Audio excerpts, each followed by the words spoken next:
Jung wrote that in his most dangerous cases, he saw one recurring sign. A person delivers the most self-damaging blow at the very moment that looks most harmless. That blow doesn't shout like anger, doesn't cry like guilt, doesn't leave tracks like a lie. It is quiet. It arrives in a second when you feel good about yourself, when you even think, I'm doing the right thing. And in that second, the direction of your future shifts by millimeters. Sometimes the word awakening evokes energy and triumph. Jung's observation whispers the opposite. Awakening burns first, then illuminates. Because as the carefully polished self-image of years goes dim, you're forced to look straight into the eyes of the parts left in the dark. Most people turn back at that moment, and the turning back is packaged by the mind as a reasonable decision. Maybe you told yourself, I won't procrastinate anymore, and that evening you still sank into your phone. Maybe you began a conversation by apologizing and ended it as someone who doubted yourself. Maybe when you got very close to success, your speed dropped, a dull comfort settled in, and the word later looked like a savior. Why does later, every single time, turn you into a slightly smaller version of yourself? Think like this. You have a quality you've praised for years. Being kind, being hardworking, being self-sacrificing. That quality kept you alive, opened doors, brought approval. The very same quality, beyond a certain threshold, may be nibbling at you from the inside. It sounds paradoxical, I know. But Jung followed the track of precisely this paradox. A one-moment everyday scene. You're tired after work, a goal in your mind. You'll close the video and sit at your desk. You'll begin for 10 minutes and take a small step. Right then, a voice that sounds perfectly reasonable appears. Make a coffee first. Answer a couple of messages. Do a bit of research. Don't start unprepared. The words are logical. The intention seems clean. Half an hour later, the fire inside has faded, the lid has shut. The goal is one more day away. Did you really prepare, or did an invisible hand brush the brake? Ask yourself these questions. In the moments when I pull back at the last minute, does a small but soothing excuse appear inside me? Why do the breaks I tell myself I've earned this always arrive at the most critical point of the work? Why does my effort to prepare things perfectly, just to avoid criticism, end up draining me? If your answer is yes, it's time to say the name we've been delaying. Jung gave the name the shadow to the center of this quiet sabotage. The shadow is the sum of the qualities we don't want to see in ourselves, the traits we repress because they don't fit our image. When we say, I'm not selfish, we deny the selfish impulse within us. When we say, I'm not weak, we refuse our vulnerability. The shadow doesn't vanish, it only changes places. Its most common trick is to lay a gentle hand on the wheel in the moments we get close to the target. Why is the shadow dangerous? Because it doesn't appear like an obvious enemy. It arrives draped in moral clothing. Let's just prepare a bit better. Let's not tire people. Let's wait a little longer. From the outside, they are respectable sentences. On the inside, they steal the microseconds that decide fate. A person can exhaust themselves while remaining a good person. Jung's paradox sharpens right here. A representative seed of a case. Let her name be Elif. At university, she was known for her diligence. In her career, she carried everyone's load. She didn't say no. She smiled kindly. As the years passed, she carried the team and reached the threshold of promotion. Right at this point, something interesting happened. The project she needed to finish was postponed over and over with extra quality justifications no one had asked for. Her superiors grew impatient. Elif kept saying, I want to raise the standards. The sentence was true. The timing was deadly. In the end, the project was taken from her. That night, she looked in the mirror and whispered, why did I do it again? Elif's shadow, under the cloak of perfectionism, had pressed the brake at the most vital moment. Now let's descend into the inner gears of the mechanism. The structure of self-sabotage may seem complex, But in practice, it can be divided into 7 hidden gears. Each gear is innocent on its own. When they work together, they derail the goal. The image guard. Your mind stands watch over the shiny storefront you want to show the world. It protects identity sentences like, "I'm a kind person," "I'm always prepared." When these sentences are threatened, you make decisions that save the storefront rather than meet your real need. The tension inside falls, the long-term cost rises. The micro escape. A small, legal break is placed right at the threshold. Looking at messages for a couple of minutes, diving into research briefly, going for coffee, right away. These aren't about intention. They are sabotage of timing. They lower the emotional threshold of starting and make returning much harder. The over-preparation fog. The fear of "I mustn't be caught unprepared" turns into endless preparation. When the prep is already enough to start action, your mind asks for one more layer. Each added layer pushes responsibility away. The delay comforts failure because it prepares the excuse, "I hadn't really started." The perfection trap. Raising standards is sometimes noble. At threshold moments, it's disastrous. Perfection is a delay in touching the outcome. As the delay stretches, anxiety rises. Anxiety produces a fatalistic story that says, "It wouldn't have worked anyway." So a person begins to feel defeat as if it were quality. Relational indebtedness. The urge, "Let me not upset anyone," opens invisible ledgers of debt. Saying yes to every request makes the necessary no's for yourself impossible. External peace is preserved, inner gunpowder piles up. In the most critical week, you stay up for someone else's work. By dawn, your own goal has turned into, "It wouldn't have happened anyway." The projection. Smoke bomb. You start seeing the inner conflict as if it's in someone else. "They don't understand. They don't support me," are comforting sentences because they move the struggle outside. But the real battle is the courage to update your identity sentences. Projection offers short-term comfort and long-term blindness. Threshold fear. When you get very close to the goal, the question, "What will happen next?" turns into a delicate panic. Success carries an invisible weight, expectations, visibility, new boundaries. The mind perceives this weight as danger and returns to the most familiar escape. Procrastination, serious-sounding excuses, decisions that the timing isn't right. These 7 gears rarely spin in the same order, yet they feed one another. Once the image guard is triggered, the micro-escape becomes legitimate. Over-preparation summons the perfection trap. Relational indebtedness mortgages your time to others' agendas. Projection delays your look at reality. Finally, threshold fear moves your hand to the brake. From the outside, it looks like a chain of unfortunate events.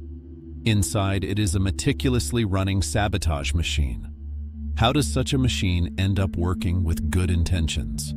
Because each gear was once an adaptation, shaped in childhood and early experience.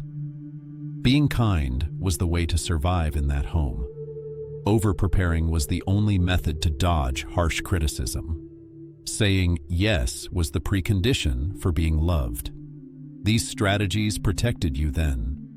Today, the very same strategies may be producing the opposite. There is another reason Jung considered the shadow dangerous. The shadow doesn't only contain drives we call bad, it also holds living qualities like strength, desire, boundary, and bold claim. In the effort to look good, people bury their power too. Then, when they feel powerless, they think, "I am weak." Yet what they buried is the capacity to protect themselves. That's why the shadow is both a mirror and a treasure chest. Back to Elif. Diligence gave her a knife-sharp confidence. The same knife turned inward at the most critical moment. As the pressure on her increased, perfection was packaged as conscientiousness. The small favors her teammates asked for created invisible debts. As the deadline approached, every minute she said on the phone, "Let me just finish this too," extinguished the inner flame a little more. One evening, she shut her laptop and said, "I'll start fresh tomorrow." The next day, she found not freshness, but guilt. And guilt brought a thought. In that case, at least let me make the file flawless. The file grew heavier, the deadline passed. Sabotage complete. There's no bad person in this story. Neither Elif is bad, nor the team. What's wrong is believing that an invisible machine will show up at the right place to do the right job. Jung's frame isn't for blaming the person. It's for seeing the mechanism. When the mechanism becomes visible, options appear. When options appear, even a tiny millimeter can change the direction of life. Now, and mirror scene. Think of something you want to accomplish. Which small sentence sends you back right when you're close? This isn't the right moment. Let a better time come. I need to gather a bit more information. Which of these sentences is actually the voice of the image guard? Which one is the whisper of threshold fear? Which one is an old reflex of indebting yourself for others' satisfaction? Meeting the shadow isn't entering a fight. It is opening the seeing eye first. Naming the machine calls your power back. Without naming, all escapes look like logic. With naming, you see the hole in that logic. That hole is where the light enters. You've learned the 7 hidden gears of self-sabotage. That's the visible part of the iceberg. Real transformation begins when you design a counter move for each gear. The counter moves will look simple, because what is simple works. We'll return to them with a cool-headed, workable protocol. For now, remember one thing. The shadow may not be your enemy. It may be your ally working in the wrong place. If you see it, the first hand to release the brakes will be yours.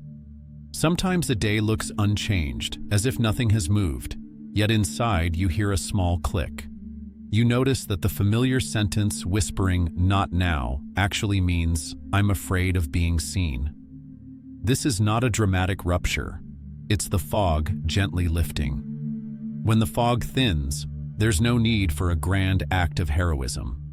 Small, repeatable moves are enough. Because your shadow doesn't stomp on the pedal in epic battles. It presses in the everyday thresholds. If you shrink the threshold, you make the pedal spin in the air. Let's open a path from here. Not a dry recipe. Steps you can do during the day, steps that fit in your pocket, steps you can start the moment this text ends. Each step will be a counter move to one of the gears we saw in the first half. The aim is not to beat the shadow, it's to put it in the right place. Not to correct, to align. When you do that, the energy that sabotaged becomes driving force at the same speed. First move, update the identity. I am a kind person, left on its own, indebts you. Make the sentence 2-part. I am kind, and I have boundaries. I am hardworking, and working without rest is an escape. Writing these sentences may look childish, but you map a new route into your nervous system. Read them out loud once in the morning. Whisper once at midday, reinforce at night with one example you practiced. Within a few days, something shifts without fanfare. The reflex to say yes leaves space, and space opens room for a free decision. Starting is the hardest part, so the second move is to shrink the start. Give yourself a promise. Just 90 seconds. Sit at your desk, start the timer, do the single move that starts the work. In writing, 1 sentence. In recording, 1 rec. In design, 1 line. When 90 seconds pass, you have the right to stop. Most of the time, you won't want to, because the threshold has been crossed. Once the mind can say, "I've started," walking calls itself forward. Small steps in place of huge goals rebuild self-trust fastest. Preparation stretches into infinity with good intentions. The third move is to seal that infinity with a boundary. The threshold 3 rule works. 1 source, a rough draft, a tiny piece of feedback. When these 3 are in place, preparation is over. You step onto the field. The remaining gaps will fill while you work, because real questions are born on the road. Research is valuable when it serves action. If it delays action, it is fog. To rip the fog, Write down the point of ready enough. Perfection looks noble, yet delays visibility. The fourth move skillfully disperses that fog. Write yourself a definition of done. The aim is met, no critical error, the next step is written. Let this definition sit visibly before your eyes. When the work hits 80%, ship it and put the rest into an iteration plan. Shipping is visibility. Visibility triggers fear. What extinguishes fear is small but regular shipments. Regular shipments feed learning.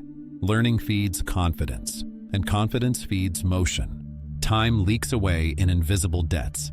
The fifth move is to close the relational debt ledger. Keep a one-sentence boundary statement ready. My focus right now is duek, and I can't take new responsibilities before duacts.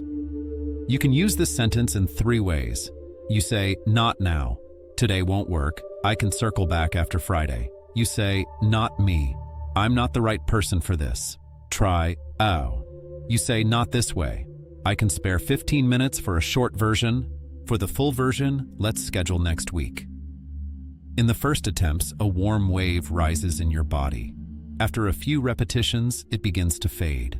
And you'll be surprised. People understand boundaries better than you imagine. The shadow gives you instant relief by pushing the conflict outside. The sixth move is to call projection back. Open a small journal. In one column, write what you see in others. Insensitive, procrastinator, controlling. In the column across, note the micro example in yourself. When I'm tired, I send short, blunt texts. On big tasks, I speed up at the last minute. When I'm strained, I hide in detail. The aim is not to blame. It is to own the piece. What you own, you have power over. What you don't own governs you. After a week, return to those pages and you'll find you spot the moments your shadow hits the pedal earlier. As you approach the threshold, responsibility grows. Visibility rises. The system sounds an alarm. The seventh move is to frame threshold fear. Graduated visibility practice works. Build a tiny bridge for 7 days on your own. The first 2 days, micro-sharing, 1 paragraph, a small finding, a tiny example. The next 2 days, send a B+ draft and ask for feedback. The 5th and 6th days, 1 small public step, a short post, a simple demo, a measurable output. On the 7th day, write what I learned and what the next notch is. Add a 2-sentence closing ritual every evening. What I shipped today, wan tiwi maraik. The feeling it left in me, wan tiwi taik. As your mind sees finished work, it learns to let go of fear. These steps are simple alone, powerful together. The identity sentence makes the boundary possible. The 90-second rule opens the start. Threshold 3 pulls preparation out of infinity. The 80% rule makes the work visible. The boundary statement gives time back. The journal lights up the blind spot. Visibility practice acclimates the nervous system to the new reality. When they revolve together, the inner machine begins to run in reverse. Let's try concrete scenes. Suppose your boss asks a favor late afternoon. The old reflex will say right away. The new order works like this. 1 breath first, then the boundary sentence. My focus right now is delivery. I can look at this tomorrow afternoon. If the boss says urgent, you discuss the frame. If I need to jump into this now, which part of the current file should we postpone today? Most urgent tasks reveal their real priority when you ask a framing question, and you direct your time to what's truly critical. Another scene from a relationship. Your partner says, "We've got plans with my family this weekend. Can you organize?" First, look at yourself. Is it a delivery week, or do you have space? If you have space, you give a clear date.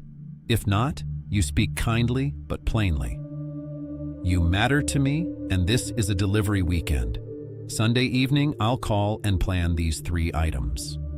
As these sentences accumulate, the quality of the relationship rises, because the resentment born of ambiguity drops and the trust born of clarity grows. To keep the steps sustainable, a 1-week mini plan helps. Monday, update your identity sentence and put it in writing. Tuesday, cross the threshold twice with 90 seconds. Write at night in your closing. Wednesday, apply threshold 3 and ask for tiny feedback. Thursday, ship at 80% and plan the next step. Friday, use your boundary sentence in 2 different contexts. Saturday, review your projection journal and own 1 inner peace. Sunday, write a weekly summary of visibility practice. Set 1 notch for Monday. If this loop is repeated for 3 weeks, your nervous system declares the new path familiar. What if I fall apart? Is a natural question. That's why there's a small fault protocol. You miss a day and the chain breaks. The chain's value isn't in never breaking, it's in being easy to relink. To relink, take 3 steps. Pick 1 small shipment for that day. Write 2 sentences, record 1 minute, create 1 single visual. Then do your closing ritual. What I shipped today, even if late. Check. Lastly, split the big thing you delayed into 3 parts. 1 for today, 1 for tomorrow, 1 for the day after. That's how momentum returns. Another game of the shadow is belittling success. This doesn't really count is the polite form of pressing the brake. Build a decision points system against it. At day's end, score only the decision moments. Starting, shipping, setting a boundary, being visible. Even if the result isn't perfect, give the points. When the points are visible 3 days in a row, the mind says, I'm progressing, and raises energy. As energy rises, the charm of escape wanes. Now let's view Elif's story through another lens. She pinned the sentence, I am kind, and I have boundaries to her desk. She printed her definition of done for deliveries. With threshold 3, she closed preparation and sent the draft at 80%. In the first days, a wave of shame rose. The feeling, I sent it incomplete, held her. The sentence, a small thing I completed today, in her closing ritual, regulated that wave. On day 3, the 90-second start turned into 25 minutes. A week later, the feedback that arrived became a roadmap for version A. Her team did not find her less self-sacrificing. They found her more reliable. Because while she carried the task, she also carried her own spine. When her shadow let go of the brake, it turned into the engine. Here is the big frame. The shadow doesn't kick in at the wrong time because your intention is bad. It kicks in because your past is strong. When you move that wrong time into the right role, the same energy pushes life forward. Individuation is not slogans shouted in a high register. It's opening small doors with the right key. Today you open one door. Tomorrow you hear the click of another. Steps accumulate. Accumulated steps produce a new hue in your identity. Let's mark 3 common mistakes on the road. First, trying to do the steps every day, complete and perfect. That approach gives the shadow a gorgeous excuse. What matters is continuity, not a thick line, but a thin one. Second, adding long explanations to your boundary sentence. Explanation weakens the boundary and makes negotiation endless. Keep it short and clear. Third, counting the act of asking for feedback as inadequacy. Yet early feedback means cheap mistakes. Cheap mistakes mean fast learning. Fast learning means confidence. Now a small sentence bank. My focus right now is Bakisbul, and I can't take on new work until Waklilu. I can do a shortened version today for the full version. I'll touch it for 90 seconds and decide after. Today's small shipment. A part of what I see in someone else exists in me too. I'll deal with my part. You don't need to memorize them. Pick a few and keep them in your pocket. Finding the words at thresholds is hard. Ready-made phrases make the pedal spin in the air. As we said at the start, This isn't a marathon of willpower. It's a series of micro-victories. Each micro-victory teaches your nervous system a new reality. The new reality changes the place of the shadow. When place changes, energy is released. When energy is released, walking toward the target shifts from being a struggle to being a habit. The biggest transformations often grow out of routines that eventually feel boring. Boring can mean the system has learned. At that point, you raise the bar one notch, but you still keep the thresholds small. We're coming to the close. Run this quickly through your mind. Which step can you try today? Maybe just 90 seconds. Maybe a one-sentence boundary. Maybe a tiny shipment and a 2-sentence closing. Tomorrow you make it 3 steps. Then you drop back to 2 again. The important thing is that you manage the pedal. Instead of making the shadow an enemy, give it the right job. That job is to carry energy, not to break. Connecting with a community makes this path easier. You can walk alone. When you walk together, you fear less. Someone else's sentence glows like a small phosphor in your darkness. Your sentence softens another person's threshold fear. So leave one sentence today. The gear that runs most in me is compens. It's like the first lane marking on a foggy road. Once the sign is visible, your feet turn toward it. If this narrative cracked a door open in you, subscribe and turn on notifications. In the next video, persona. Which mask do you wear and how do you take it off? We'll talk about how the masks we wear for social approval distort the boundary empathy balance in relationships and how you can correct it with daily micro steps. When your shadow finds its place, the stage clears. The lights are now on your side. Take a small step and the rest will follow.